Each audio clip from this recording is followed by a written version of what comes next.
doctor in regards to this hip replacement. Say that again? Cold beads from Isoko, Nigeria.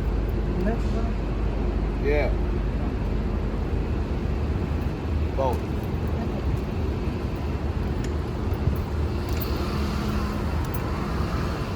Yeah. So I gotta get a second opinion about this hip. At first, it was a total hip replacement that they were talking about. But based on activity and based off of my professional career, they could get a second opinion for a possible hip resurfacing. So I came to see the best of the best.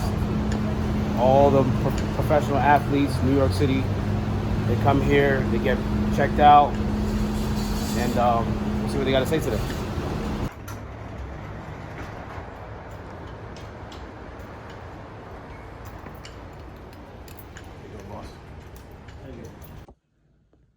How you feeling today for your follow-up appointment or second opinion appointment? Anxious, definitely uncomfortable because I'm in a position where I'm not really in control, which I'm not used to. But just leaning on faith in regards to trusting the professionals that are great at what they do to help me be great at what I do. So being patient, but definitely a little anxious. What have you been doing to prepare for when the big day does come? Oof. Originally, when I first heard just the diagnosis, I was considered obese for my height. I'm 5'5", so I was about 220, which was, a testament towards new positioning, different lifestyle, of course, treating yourself a little bit too much. But then once I started feeling the pains and they got consistent, then the doctors did my blood work and were telling me, there's certain things I have to take seriously before I even have the surgery, which is take care of your body, which I usually do. But, the transitions has been difficult for the past 2-3 years. So I'm losing the weight, and not necessarily the same way how I normally can, because I can't walk or run. I can make small steps, but I can't walk or run in the aspect of me working out or, doing cardio that I love to do, especially playing ball. So, I would be consistent with my push-ups, be consistent with, my 100 shots a day. Got to make sure I make those free throws and layups at a stationary position. Changing my diet and making sure that I'm not eating things that are going to fluctuate my weight to a point where it puts more pressure on the affected area. And also speaking to the players, the team, my family, in regards to just staying in high spirits, because I found out before my birthday, and I don't like too much attention on my birthday anyway, because there's its own story with that. But then just having family around and friends around in a position where you feel very vulnerable to, people taking care of you, or you feel vulnerable in regards to you not being able to take care of yourself. Just trying to stay in positive spaces, not trying to be in everybody's face, and staying consistent with the message and staying consistent with the mission within OHS. So I tell a lot of the players, the team, the parents, other teachers, and other coaches that it's about preparing these young people to be professional people, not just professional athletes. And just because I can't run, jump, and necessarily play defense, it doesn't mean that my mind doesn't work, my passion and the heart doesn't work, my professionalism doesn't work, or just the message being spoken out and being consistent in speaking it out isn't there. So I make some videos, trying to put a podcast together, interview some people, and just, again, reminding the players that no matter the hurdles and obstacles, you got to stay consistent in what you're doing and have faith in yourself and believe in yourself to actually persevere. So that's been, it's been a lot. And to the point where I'm still not at the best place, but I'm at a place of positivity,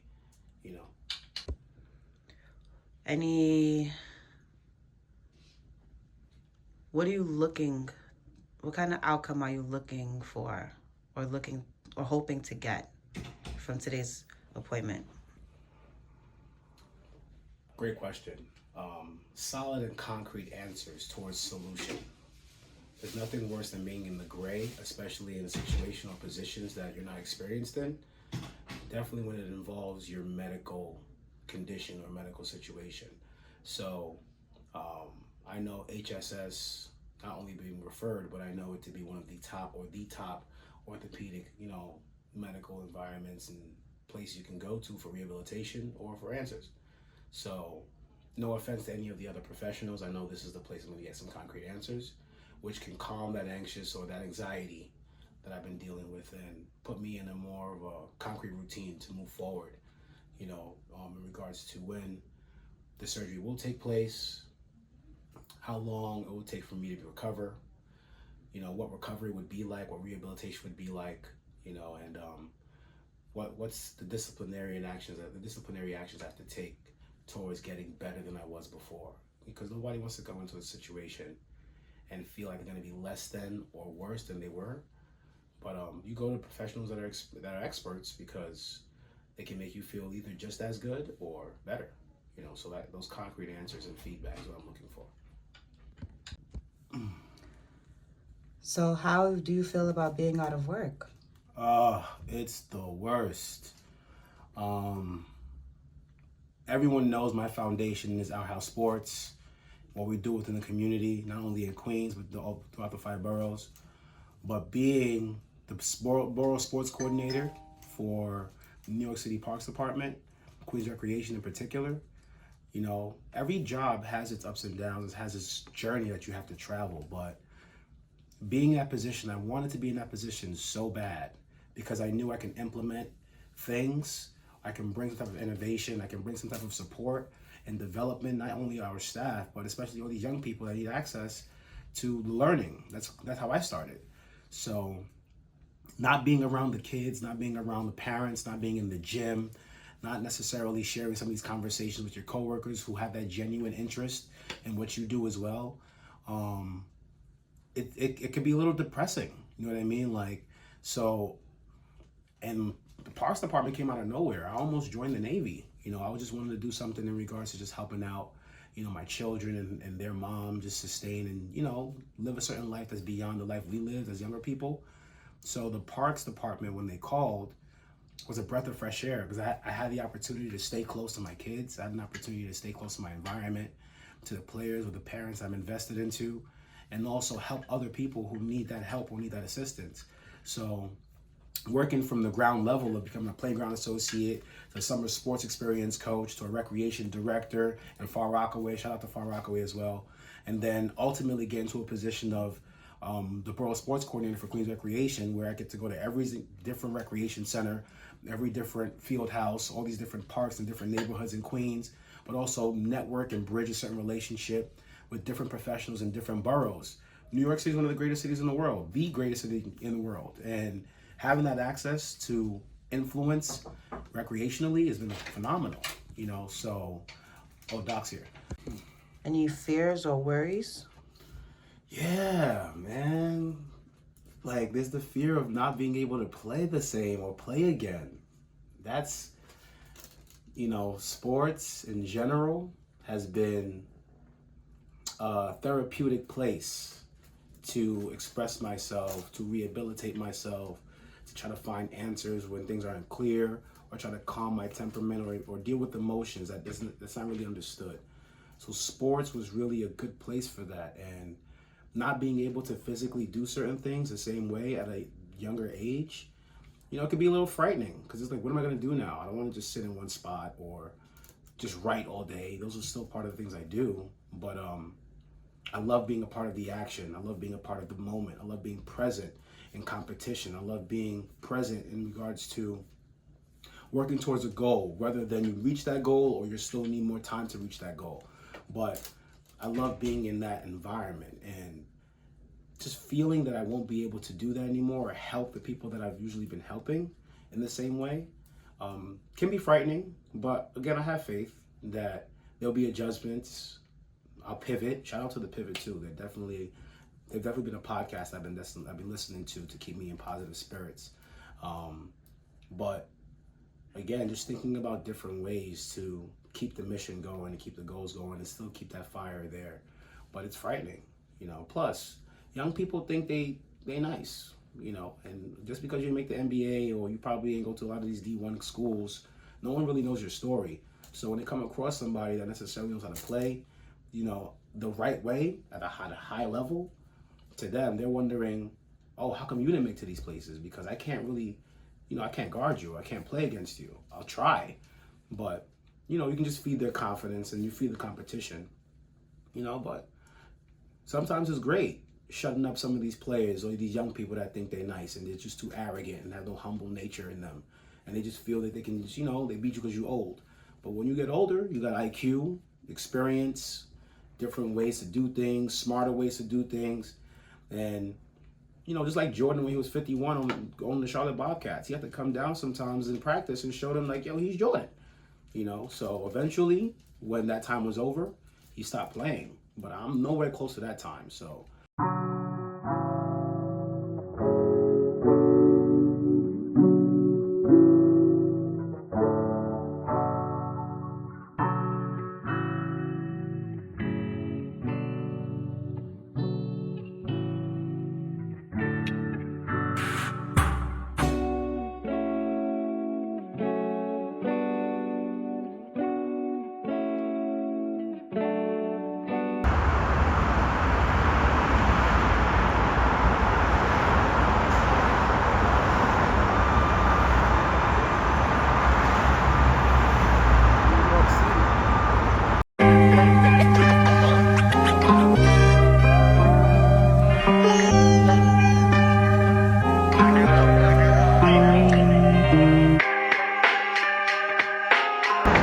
So what do you love most about New York City? The diversity, the hunger, the grind. The city never stops. The energy never stops. It's gritty. It ain't all just glitz and glamour. People think New York is just like gold, or everybody in New York is a little bit insensitive or rude to people. But it's because we're trying to survive in the concrete jungle. It's different out here. Somebody's always got something to do or something they're a part of.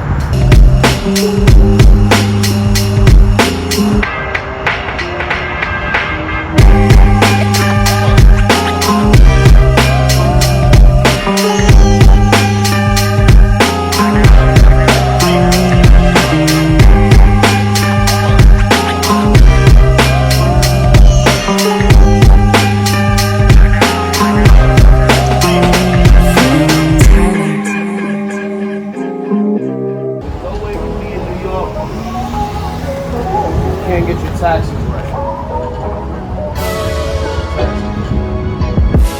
What if they don't get your ass out of pocket that ass? Go Knicks. Sheesh. Yes, sir. Nova Knicks. Nova. Knicks.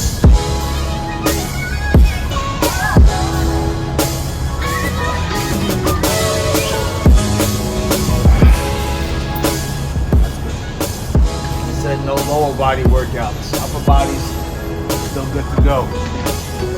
Shout out to Jada Kids. You in New York? Get your taxes up. No excuses.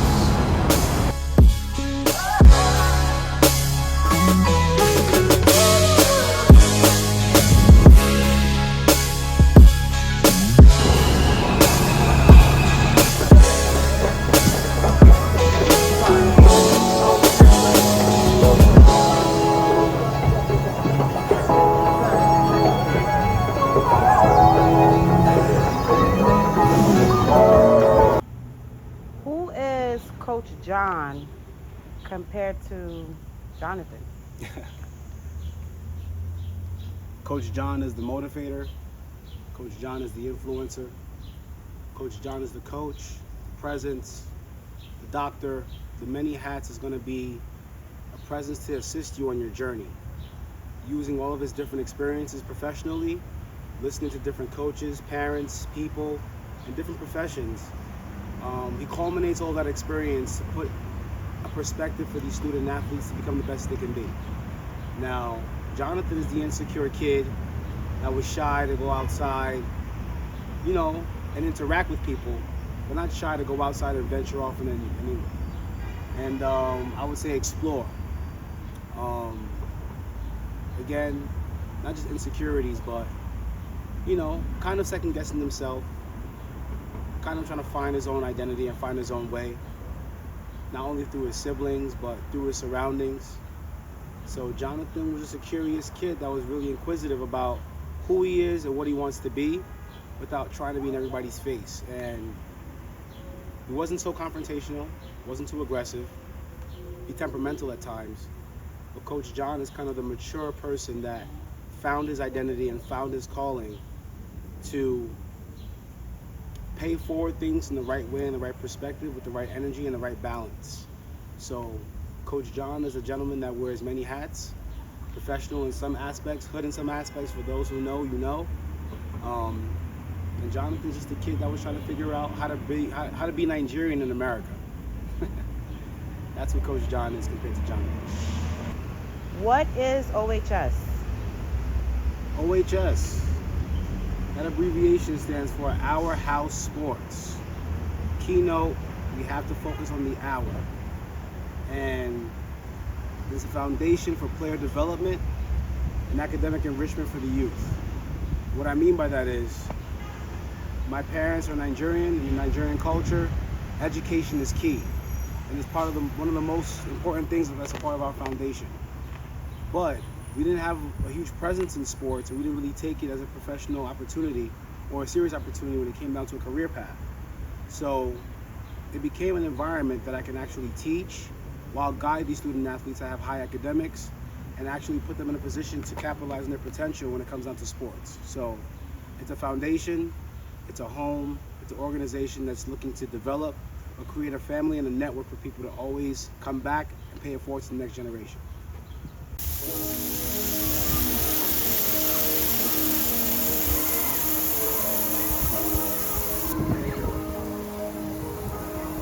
Quiet, everybody! Quiet, quiet!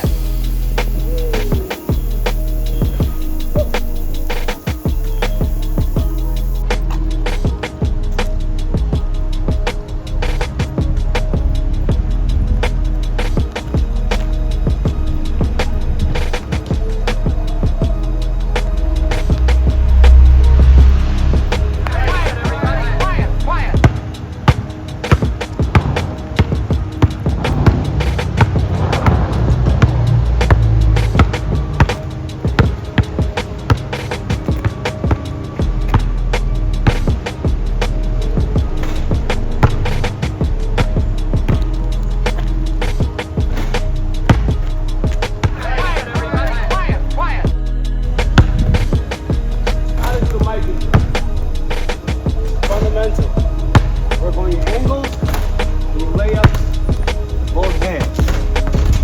Regardless if you can't run, you should be able to finish your layup.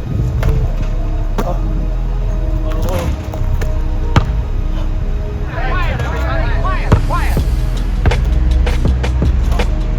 How to use your left and your right. And then reverse it. How to be able to use both. Reverse it. Be creative. The game is creativity if you really master it.